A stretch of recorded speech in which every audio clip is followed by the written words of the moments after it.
Welcome to Telugu one.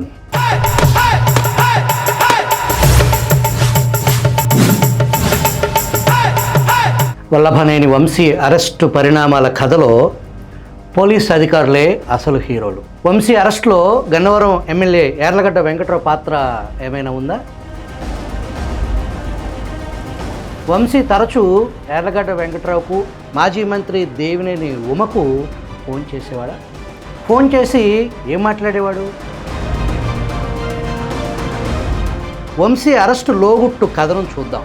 Jagan పాలనలో Gannavaram TDP కార్యాలయంపై దాడి చేసి విధ్వంసం సృష్టించడం, కార్లు తగలబెట్టించడం అందరికీ తెలిసిందే. ఆ దాడిలో గాయపడిన బాధితులనే నేరస్తుల్ని చేసిన ఘనుడు వంశీ. రాజారెడ్డి రాజ్యాంగాన్ని మించిన ఆటవిక రాజ్యం నాడు గన్నవరంలో కోరలు చాసి బుసకొట్టింది. ఫలితంగా బాధిత టీడీపీ నాయకులు, కార్యకర్తలు జైలు పాలయ్యారు. నెలల తరబడి సొంత ఊళ్ళు వదిలిపెట్టి కుటుంబాలకు దూరంగా పారిపోయిన పరిస్థితి ఏర్పడింది.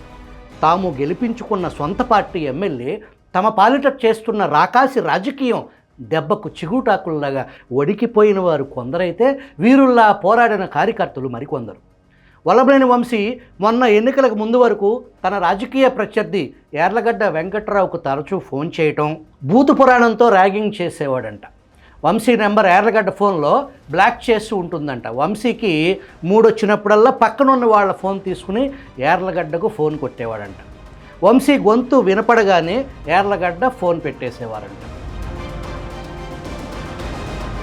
వంశీ ఫోన్ కాల్ బాధితుల్లో మాజీ మంత్రి దేవినేని ఉమ కూడా ఒకరు.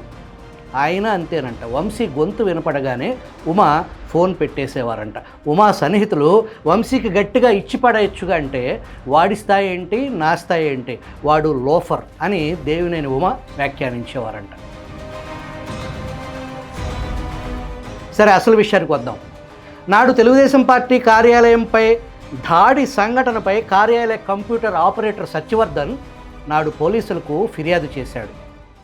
దాడి తరువాత ఆ కార్యాలయంలో పార్టీ కార్యక్రమాలు కొనసాగలేదు. బాధితులే నిందితులవ్వటం చేత స్థానిక నాయకులు చెట్టుకొకరు పుట్టకొకరు చెల్లాచెదురయ్యారు. సత్యవర్ధన్ ఉద్యోగం పోయింది. సత్యవర్ధన్కు స్థానిక నాయకులు అరకొర ఆర్థిక సాయం చేస్తూ వచ్చారు. ఎన్నికల అనంతరం కూటమి ఘన విజయం సాధించింది. పార్టీ కార్యాలయం విధ్వంసం కేసులో బాధితులుగా ఉన్న మెజారిటీ నాయకులతో స్థానిక ఎమ్మెల్యే యార్లగడ్డ వెంకట్రావుతో విభేదాలు పడుచూపాయి. ఆ దశలో సత్యవర్ధన్ ఎమ్మెల్యేతో తన ఆర్థిక పరిస్థితి చెప్పుకోగా ఎమ్మెల్యే నుంచి ఆశించిన భరోసా రాలేదు. కృష్ణా జిల్లా టీడీపీ మాజీ అధ్యక్షుడు బచ్చుల అర్జునుడు కుమారుణ్ణి సత్యవర్ధన్ సంప్రదించినా భరోసా దొరకలేదు. జిల్లా పార్టీ అధ్యక్షుడు కొనకళ్ళ నారాయణ దృష్టికి విషయం వెళ్ళిందా లేదా అన్న సంగతి మనకు తెలియదు. కరడుగట్టిన రాజకీయాలు చేయటంలో దిట్ట అయిన వల్లభనేని వంశీకి ఉప్పందింది. వంశీ టీం సత్యవర్ధన్ను ట్రాప్ చేయటంలో విజయం సాధించారు. కోర్టులో సత్యవర్ధన్ చేత నాటి ఫిర్యాదుకు నాకు సంబంధం లేదని, ఘటన జరిగినప్పుడు నేను అసలు అక్కడ లేను అని చెప్పించారు. దాంతో వంశీ పైసేయి సాధించడంపై ఎమ్మెల్యే యార్లగడ్డ వెంకట్రావు ఆత్మరక్షణలో పడ్డారు. సత్యవర్ధన్తో అలా చేయించడం వెనుక గన్నవరం డీఎస్పీ చలసాని శ్రీనివాస్ కారణమని వెంకట్రావు వర్గం ఆరోపించడం మొదలుపెట్టారు. డీఎస్పీ పేరు తెర మీదకు రావడానికి కారణం ఏంటి? యార్లగడ్డతో పాటు వైసీపీ నుంచి టీడీపీలోకి చేరిన వారి కోసం మొదటి నుంచి తెలుగుదేశం పార్టీలో కొనసాగుతున్న వారిపై ఎస్సీ ఎస్టీ కేసులు బనాయించమని ఎమ్మెల్యే డీఎస్పీపై ఒత్తిడి చేస్తే శ్రీనివాస్ నిరాకరించడం కారణమని స్థానిక టీడీపీ శ్రేణులు వ్యాఖ్యానిస్తున్నాయి. దీంతో డీఎస్పీ ఆత్మరక్షణలో పడ్డారు. ఎలాగైనా సత్యవర్ధన్ను పట్టుకోవాలి, అసలు ఏం జరిగిందో తెలుసుకోవాలనే ప్రయత్నాన్ని గన్నవరం పోలీసులు ప్రారంభించారు. సత్యవర్ధన్ నివాసం విజయవాడలో భాగమైన రామవరప్పాడు. దాంతో Vijayawada police commissioner SV Rajasekharababu రంగంలోకి దిగారు. ఏడీసీపీ జి రామకృష్ణ నేతృత్వంలో సత్య శోధన మొదలైంది. సత్యవర్ధన్ను ట్రాప్ చేసిన విధానం బట్టబయలైంది. తరువాత కథ మనందరికీ తెలిసిందే. వంశీని జైలుకు పంపటంలో అసలు కేసు కంటే కొసరు కేసులో మెరుపు వేగంతో అరెస్ట్ అయ్యాడు. ఎందుకంత వేగంగా పోలీసులు పనిచేశారు?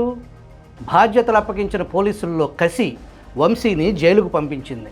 కసి అంటే మీ బిడ్డ కసిరెడ్డి కసి కాదు, ఇక్కడ కసి అంటే పట్టుదల. గన్నవరం డీఎస్పీ శ్రీనివాస్ సామాజిక వర్గం, విజయవాడ ఏడీసీపీ జి రామకృష్ణ సామాజిక వర్గం, పడమట సర్కిల్ ఇన్స్పెక్టర్ పవన్ కిషోర్ సామాజిక వర్గం, వల్లభనేని వంశీ సామాజిక వర్గం ఒక్కటే కావటం విశేషం. అందువల్లే కేసును పరుగులు పెట్టించి వంశీని అరెస్టు చేయగలిగారు అని టీడీపీ శ్రేణులు వ్యాఖ్యానిస్తున్నాయి.